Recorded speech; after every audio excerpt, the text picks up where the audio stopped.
5 ጊዜ ባላንዶር አሸናፊ በቻምፒዮንስ ሊግ ላይ ባስመዘገባቸው ቁጥራዊ መረጃዎች የቻምፒዮንስ ሊግ ንጉስ እስከመባል የደረሰው ክርስቲያኖ ሮናልዶ በብዙዎች በሚሊዮኖች በሚቆጠሩ ልቦች ውስጥ ሰርቆ የቀረው እንዲሁም ደግሞ ለሚሊዮኖች ለሚቆጠሩ ተጫዋቾች እንዲሁም ደግሞ ማህበረሰቦች መነሳሳትን የፈጠረው ክርስቲያኖ ሮናልዶ ዛሬ ላይ በህይወት ባይኖርና እነዛ የሰራቸው ሁሉ ታሪካዊ ድሎች ተጋድሎች ባይኖሩ ብላችሁ አስባችሁ ታውቃላችሁ? ክርስቲያኖ ሮናልዶ ፌብሩዋሪ 5 1985 በፖርቹጋል ትንሽዬ ደሴት በሆነችው ማዴራ ውስጥ ተወለደ። ነገር ግን ክርስቲያኖ ሮናልዶ ከመወለዱ በፊት ብዙ መሰናክሎችን አልፎ ነበር። እናቱ ማሪያ ዶሎሬስ ክርስቲያኖ ሮናልዶን እርጉዝ መሆኗን ስታቅ ለመውለድ ፈቃደኛ አልነበረችም። ምክንያቱም ማሪያ ዶሎሬስ ከክርስቲያኖ ሮናልዶ በፊት ብዙ ልጆች ነበሯት።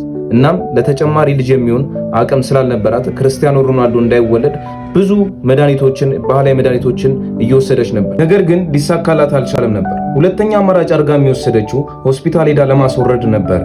ግን ዶክተሩ የማስወረጃ ጊዜሽ አልፏል ብሎ ነገራት እና ወደ ቤቷ ተመለሰች። ሮናልዶም ጤናማ ልጅ ሆኖ ተወለደ። አስቡት፣ ያ ልጅ ያ ትንሽዬ ልጅ አሁን ላይ እዚህ የደረሰበት ደረጃ ላይ ይደርሳል ብሎ ማን ያስባል?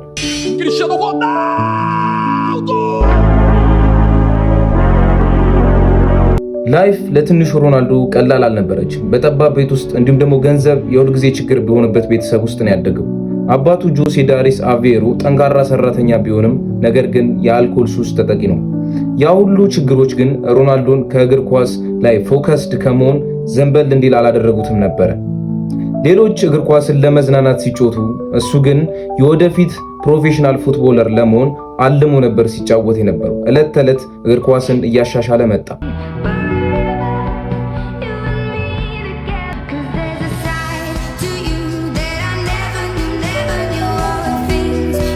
ሮናልዶ በ12 ዓመቱ ማዴራ ለቆ ወደ ስፖርቲንግ ሊስበን አመራ። አስቡት፣ በ12 ዓመታችሁ ከተወለዳችሁበት ስፍራ እንዲሁም ደግሞ ቤተሰባችሁን ትታችሁ መሄድ። ሮናልዶ ያን ነበር የተጋፈጠው።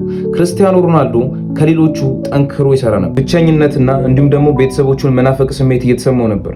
ነገር ግን ሮናልዶ ያቺ ድል ብቻ እንደሆነች ስለሚያውቅ ስራውን ጠንክሮ መስራት ቀጠለ። ሌሎቹ ቢዘልፉትም እሱ ግን ስራውን መስራት ነው የመረጠው። ያኔ ነው ክርስቲያኖ ሮናልዶ ከሌሎች ወጣት ተጫዋቾች ተለይቶ መውጣት የጀመረው።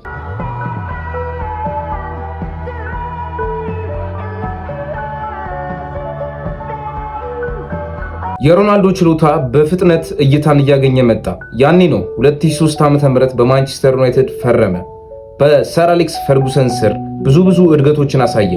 ያኔ ነው በዓለም ላይ ታላላቅ ከሚባሉ እግር ኳስ ተጫዋቾች ስም ተርታ የተመደቡ። በማንቸስተር ዩናይትድ ቤት ብዙ ዋንጫዎችን እንዲሁም ደግሞ አስገራሚ የሚባሉ ጎሎች ከዓመታት በኋላ ወደ ሪያል ማድሪድ አመራ። ወደ ሪያል ማድሪድም ካመራ በኋላ ለመቁጠር አዳጋች የሆኑ ሪከርዶችን ሰባበረ። ከሌጀንዶቹም ተርታ ስሙን ጻፈ። ይህ ሁሉ ስኬት የመጣው ግን በዓመታት መስዋዕትነት፣ ዲሲፕሊንና ጠንክሮ መስራት ነው።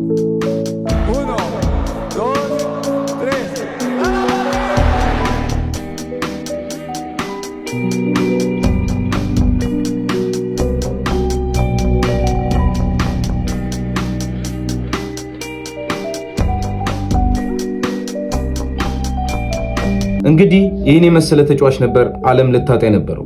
ከዛች ደሳሳ ጎጆ ከትንሿ ማዴራ ተነስቶ ዳሆንኩ አሎንኩ ሳይል ክርስቲያኖ ሮናልዶ ለብዙዎች ዛሬ ላይ መማሪያ የሆነው ለዛ ነው የክርስቲያኖ ሮናልዶ ታሪክ በብዙዎች በሚሊዮኖች ለሚቆጠሩ ህዝቦች መነሳሻ የሆነው። ቪዲዮውን ከወደዳችሁት ላይክ ማድረግ እንዲሁም ደግሞ ሰብስክራይብ ማድረግ እንዳረሱ። ኮሜንት ላይ ሐሳባችሁን ንገሩኝ። ይመቻችሁ።